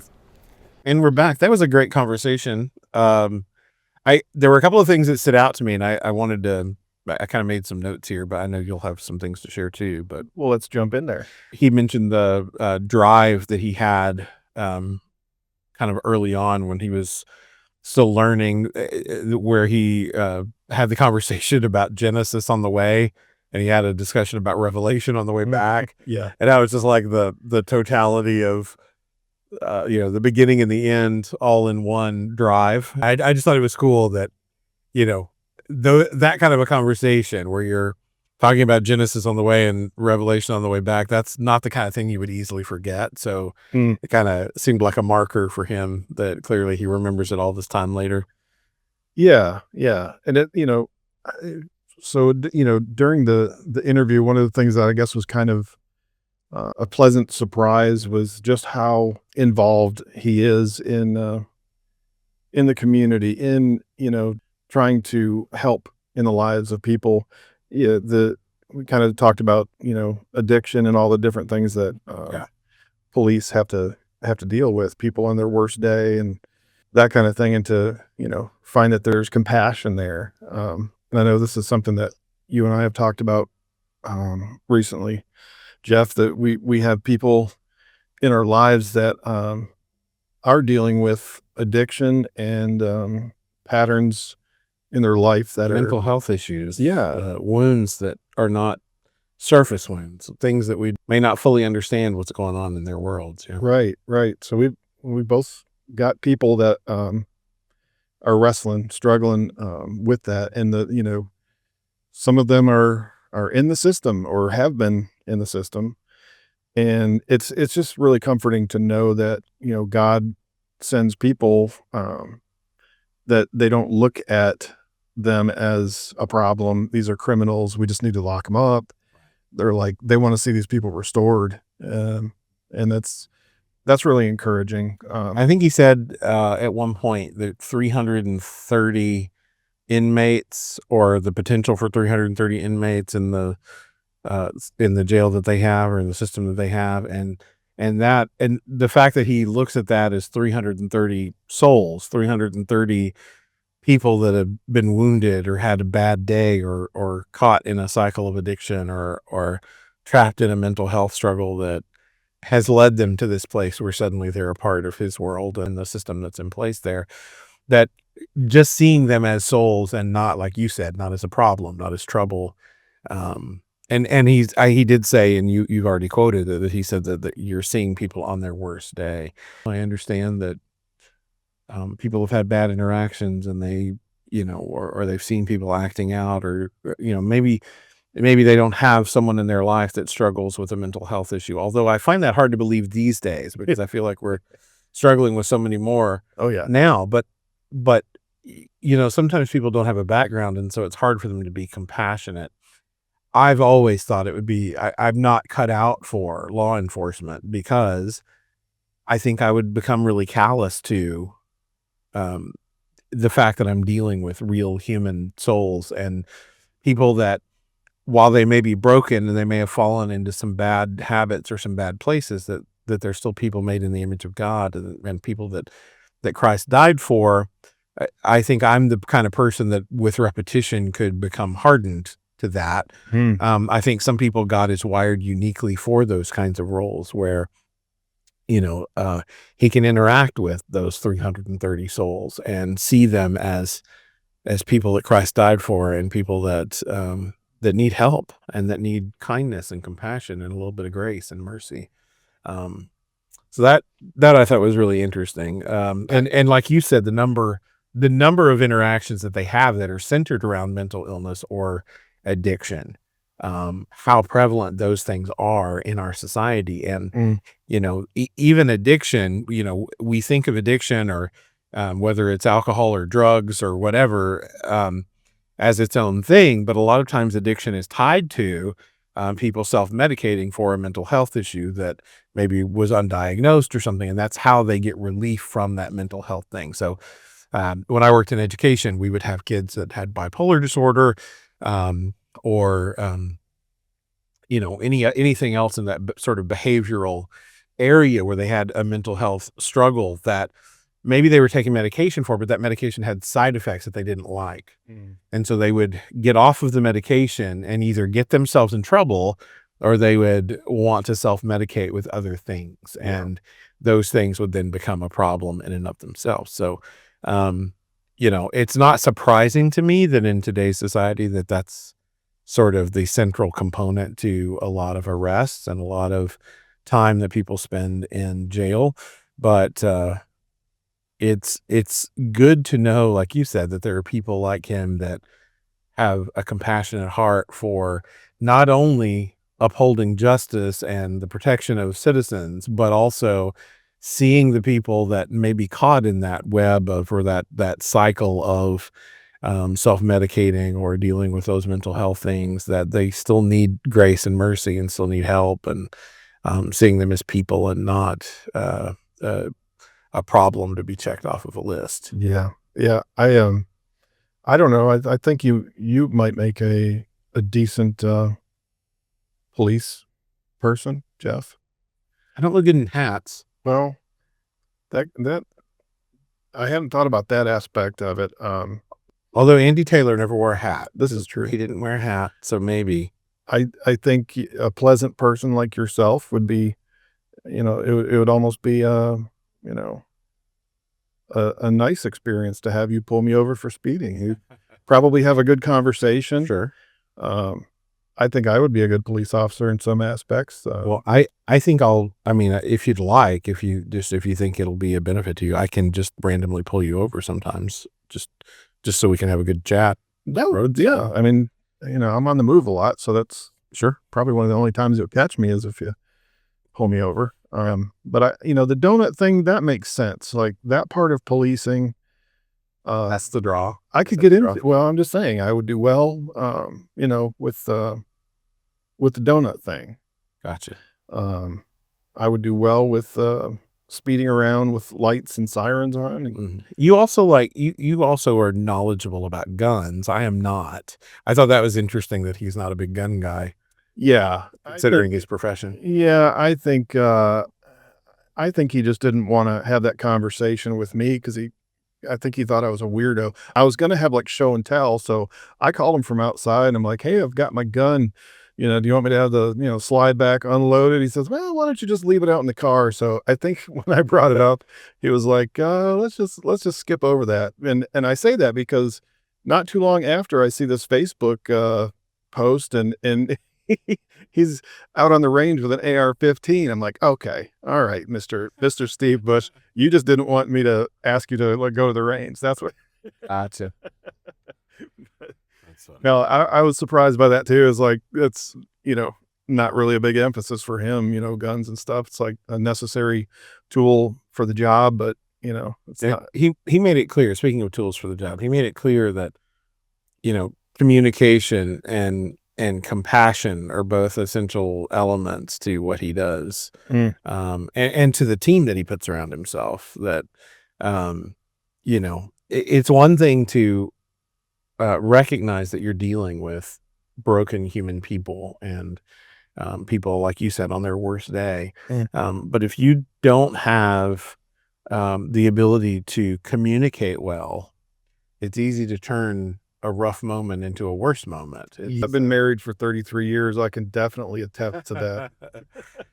Well, when I worked in middle school, because I worked with kids that had behavioral disorders, we would learn sort of de-escalation techniques, which is a lot of what police try to do. And some are more successful at it, obviously, than others.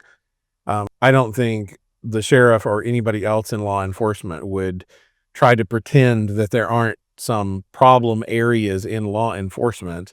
But it was really hopeful to hear him talk about sort of what he looks for in his officers and how they try to go about their job.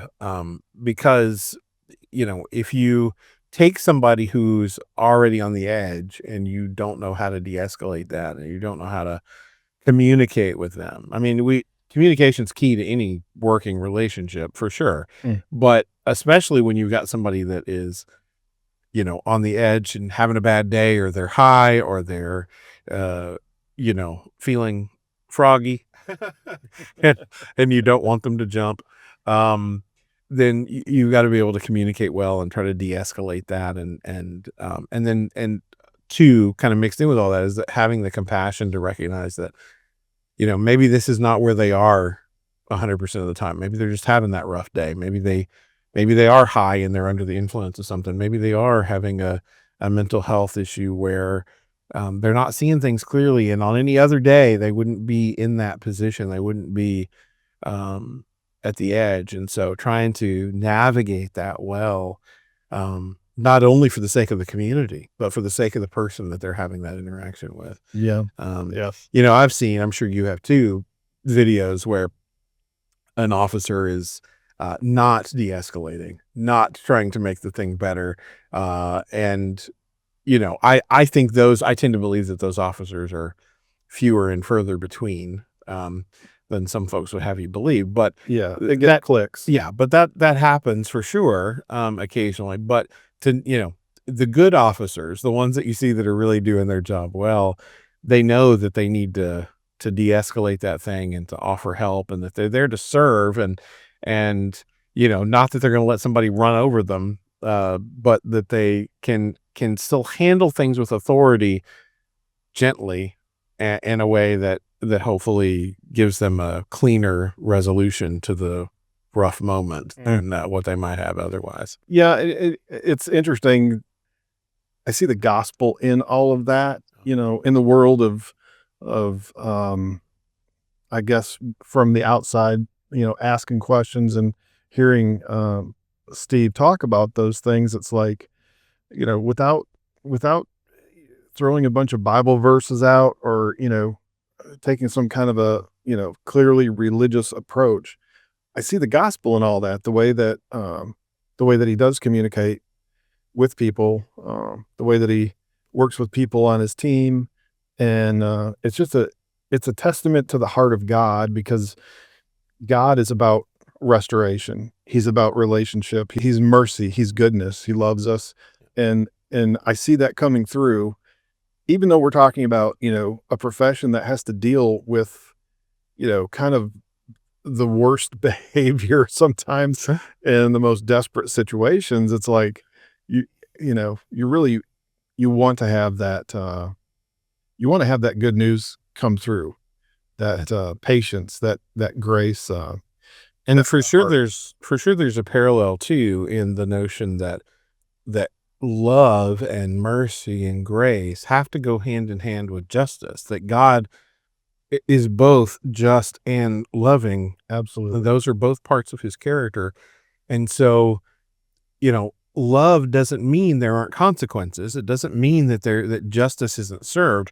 And justice being served doesn't mean that you have to have a calloused heart toward those that are in that situation. And I it's good to hear somebody who is sort of taking that gospel mindset into what is undeniably a rough job, I'm sure. I don't know. I couldn't do it, but it's good to know that there are men of character that can do it. Absolutely. Yeah, no, I'm not wired for it either. I'm with you. I think if I tried to fill those shoes, I would quickly become annoyed and calloused, and finding it really difficult to deal with the nonsense day after day. It would be hard to keep those things in balance to where you still see the person and have compassion and patience with them, even as they are.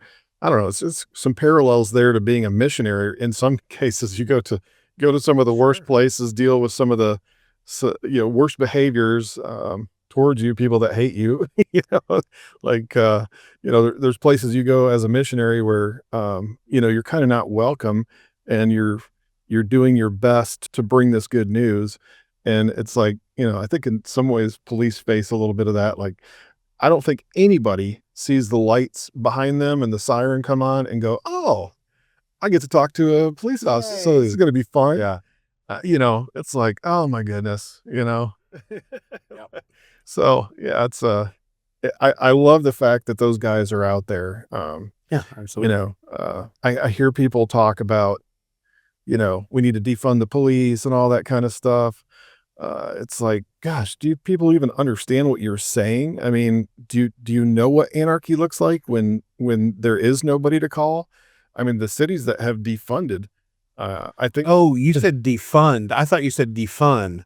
I was like, why would we take their fun away? Let them enjoy their work. Exactly. Let them have some fun. But yeah, it's like these are the guys you call when something's desperate. And I've called the police, mostly for real things, not just pranking. But Just let's note that he said not just. But there was a night where, we kind of live out in the country, and there was a night where 2 a.m, somebody's knocking on my door, and I see this guy standing there who's looking kind of rough, and he's obviously been drinking and, holding a human head. Yeah, that was a giveaway right there. Yeah. Like, I think no. Sure sign of trouble. Yeah.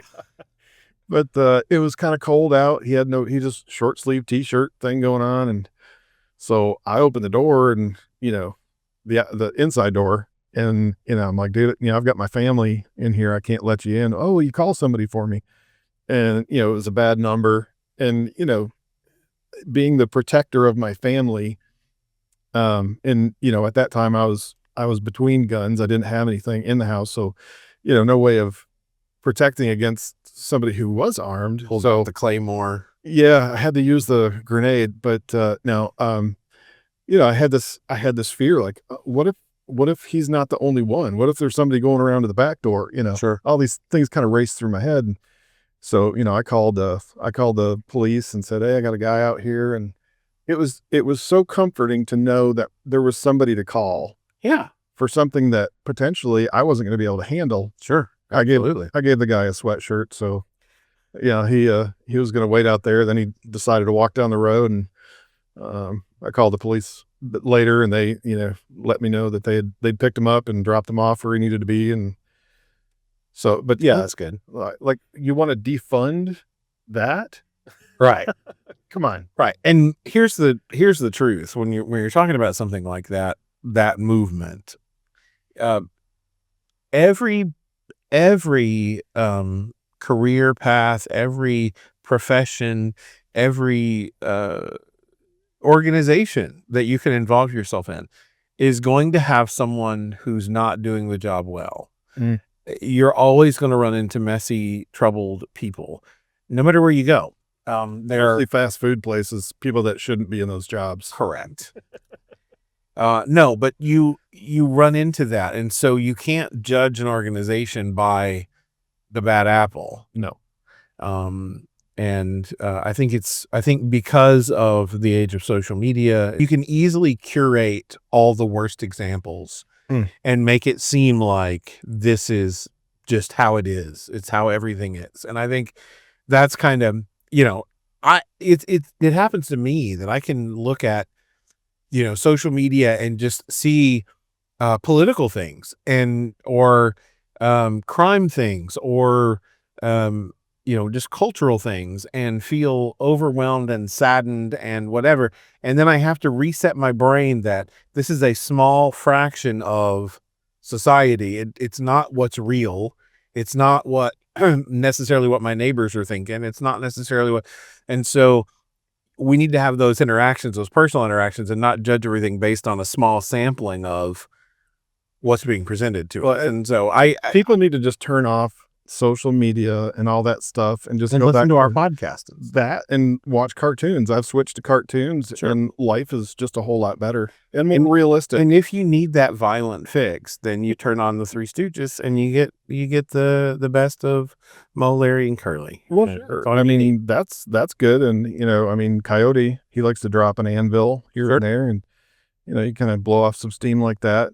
Elmer Fudd with shotgun, rabbit season, duck season. Sure. There's better ways of dealing with things than getting our heads buried in social media and all the negative, because it's the negative stuff that gets clicks. You don't see all the interactions. It's very much in the same space that if you look up reviews for restaurants, right?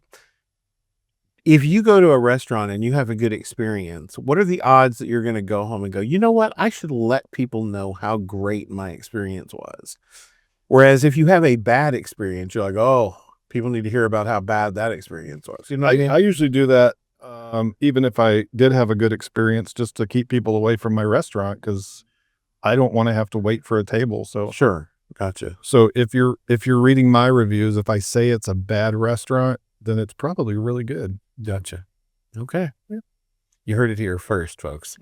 I'll tell you, the one thing that jumped out at me that I really wanted to make sure that I mentioned was he talked about something that he was sharing with the group of, I guess, inmates that he got to speak to, and mentioned that painting in the Louvre in Paris called Checkmate. And the notion for me that the king has one more move was such an eye-opening thing for me, that it's really easy to look at the surroundings and go, this is terrible.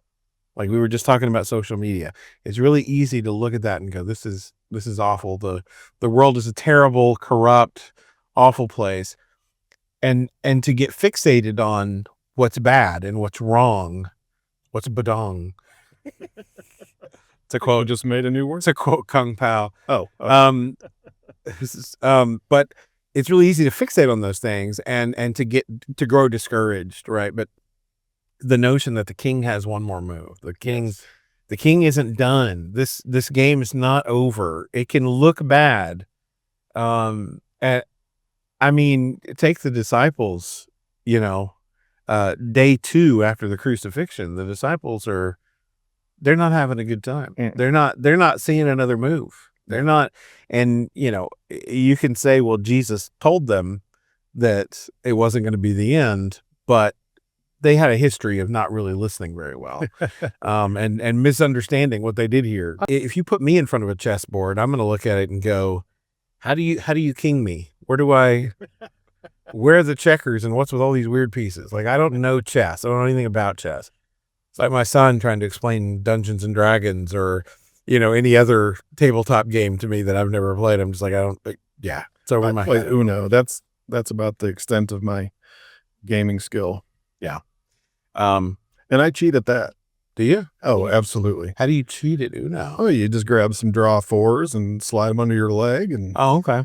the only rule we had, though, in our household as we played Uno, if you win cheating, then you have to let everybody know that you cheated. Gotcha. So it was an honest way of cheating. I'm sure nobody was upset about that. The admission after the game is over that you cheated. The kids loved it. Sure. I don't think I was teaching them a good lesson, though. I don't know if that works with the police. You think? You robbed the bank, you got a bunch of money. As long as you admit that you robbed the bank, it's fine. So I don't know. I don't think I was actually teaching them a good principle there. I might need to go back and recover those issues. Possibly. Yeah. Well, I'll definitely be praying for you. Well, thanks. You're on the prayer list, man. Oh, good. Well, I think that your time with the sheriff was worthwhile. I thought it was interesting to hear his perspective on things, and just to hear that God is at work in those places, and that they're seeing. I forget how many baptisms over the course of several years that they've had, and to know that God is still at work in the mess. And it's a good thing because we're all messes. Like if he wasn't willing to work in the mess, we'd all be toast. Yeah. And maybe in more ways than one. Right. So, anything else you wanted to add, Rob, before we close this thing out? No, I think we covered it, and I think Hemmed and hawed enough. we hawed. I think let's wrap her up, and we'll let that interview sort of stand by itself. I don't know if anybody wants to hear us go on and on. I mean, I like to go on and on. See how long you can drag things out. Yeah, I like to filibuster. Gotcha. Yeah, but Is that why when we're trying to close things down in our small group, you break out the 99 bottles of beer on the wall thing? Is that just a stalling tactic, or yeah, or are you just trying to see who is a Baptist in the room and is going to cringe when you bring up beer? well, it's both. I like to start at 1,000 bottles of beer because that way it goes a little bit longer. And then everybody gets a fair share. I'm usually gone by the time you hit 762 bottles of beer on the wall. That's Well, kind of my line. You're usually passed out from what I've seen. Kidding. If there's any Baptist listening, we're completely joking. Yes. We made a hard and fast rule about no alcohol at Life Group after that one time where, no, teasing. No more than 6 per. We don't overserve. No, anyway, well, we will take a break and we will be right back with Rob's final thoughts. Oh no.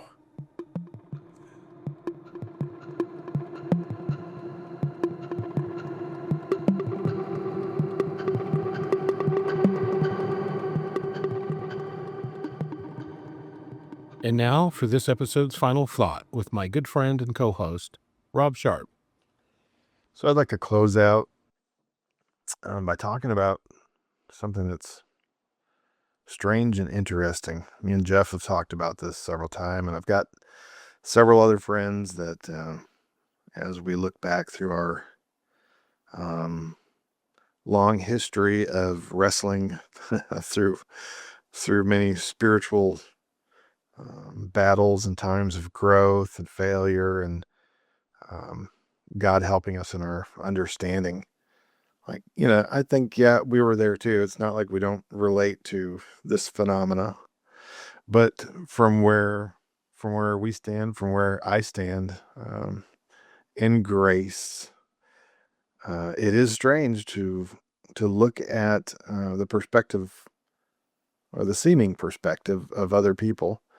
Like I said, I get it. So what I'm talking about is people's feeling that need to be a good person. Like, I have to be able to see myself as a good person.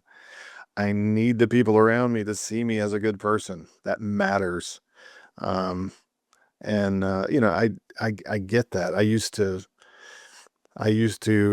have that as a huge value myself. I would say at this point in my walk with Christ and my understanding of his grace, it's really not that big of a deal. I don't really care if people don't think I'm a good person. If they think that my Christian faith makes me some kind of heretical monster taking the wrong side in history, and I don't know. There's a whole lot of stuff floating around about Christians these days, and it's like I don't care. I care what God thinks about me, and when I look in the mirror, um, as far as where I stand in God's goodness and his love and in his grace, like I don't need to see myself as a good person when I look in the mirror.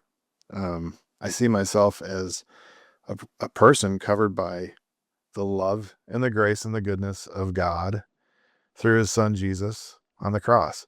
And he is my righteousness. I do not have a righteousness of my own. So I'm not trying to be a good person in my own eyes. I mean, I want to give thanks to him. I want my life to be a testimony to him of the goodness that he's brought on me. So I want to thank him with my life. And so absolutely, I want to do the things that he's called me to do. I want to put a smile on Dad's face. And so yeah, as far as the way that I perform in life, that does matter, but in a different way now. I really don't care how people think of me. If they don't like what I'm doing, I really don't care, because I'm not performing for you. And it's really not even what I think, like, I brought back stuff to God for years, and here, Lord, I brought this to you. This is the really important stuff, right? Like, I've got cats that bring things to me, dead things and whatever, and it's like, oh wow, thanks, guy. But if you really want to do something nice for me, stop attacking the other cats, be nice. So it's like a whole different value system there. So what God wants, the way that we treat other people, the way that we love the people around us, that kind of a thing. It's like, yeah, absolutely, I want my life to be a big thank you letter to God. Thank you so much for what you've done for me and what you're doing in me, transforming me. And, absolutely, I want to thank you with the way that I live. But sometimes it's not he doesn't want the things sometimes that we think are the most important things. Sometimes that, I'm sure, that plays into it too. But I just want to encourage everybody listening, through this podcast, and through my time hanging out with Steve Bush, and the heart that he has for people to be able to be restored. It's what Jesus is all about: redemption, redeeming something back to God, restoring lives, and I just want to encourage people listening to this, that Jesus was that good person for all of us. If you want to kind of get technical and scriptural, he was the second Adam. The first Adam failed, and in Adam we all died. We all failed through that. We all fell through that trap door of sin. And Jesus came, and he was the second Adam to represent us and to pull us out of that hole and restore us, redeem us to a relationship with God. So don't be afraid of admitting that you've fallen and that you've failed, because that's where the redemption is. If you think you're a good person that is, not in need of a savior, you're in a bad place. Turn yourself in. My goodness. admit to the charges, go to the judge, tell him what you did, admit it to yourself, admit it to him, and let him set you free. So anyway, it's just it's a weird paradox, and I just wanted to kind of highlight that. It's like we work so hard to be good people, to try to cover up the any kind of smell of sin in our lives. And no, I'm a good person, and don't take that nonsense to God, because you might miss the blessing of his salvation, which is to break in front of him, to fall before him, and to let him lift you up and forgive you for that sin. So just think on those things. God is good. He loves you, regardless of the stuff that you've done. And there's a bunch of guys in prison, and that can attest to that. Some of those guys that have been through the programs maybe have thought to themselves, I've done too much, I've gone too far. And then they found just the opposite. God loves them right where they're at, regardless of what they've done. And it's okay to be honest with yourself and with God and say, yeah, I'm a mess. I ruin everything. I'm my worst enemy. And he's there to love us and lift us up and forgive us and redeem us to himself. So with that, have a great rest of your week, and spend some time with Jesus.